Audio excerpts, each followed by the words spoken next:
পদ্মা ও গড়াই নদীতে পানি বৃদ্ধির সাথে সাথে ভাঙনও তীব্র আকার ধারণ করেছে। ফলে নদী তীরবর্তী মানুষের মধ্যে আতঙ্ক বিরাজ করছে। নদী ভাঙনের খবর জানাতে কুষ্টিয়া শহর সংলগ্ন ঘোড়াইঘাট থেকে যুক্ত হচ্ছেন প্রতিনিধি শরীফুল ইসলাম। শরীফুল, ভাঙন নিয়ে নদী তীরবর্তী মানুষেরা কি বলছেন, আর ভাঙন রোধে প্রশাসনিক কোনো পদক্ষেপ নিয়েছে কিনা জানাবেন।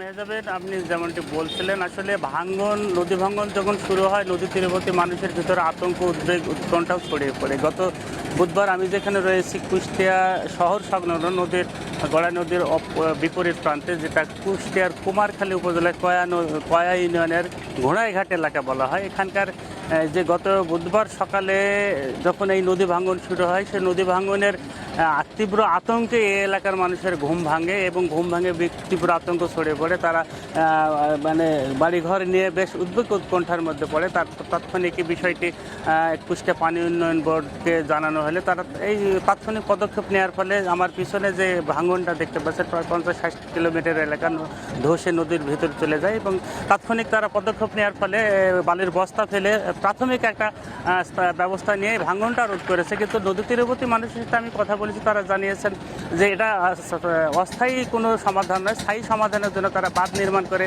এটা স্থায়ী সমাধানের জন্য তারা দাবি জানিয়েছেন। আর এরকম ভাঙন প্রতি বছরই এই অঞ্চলে ভাঙে, যার কারণে আতঙ্কটা, উদ্বেগ, উৎকণ্ঠা সাধারণ মানুষ যারা নদীর তীরবর্তী বসবাস করে তাদের ভিতর রয়ে যায়।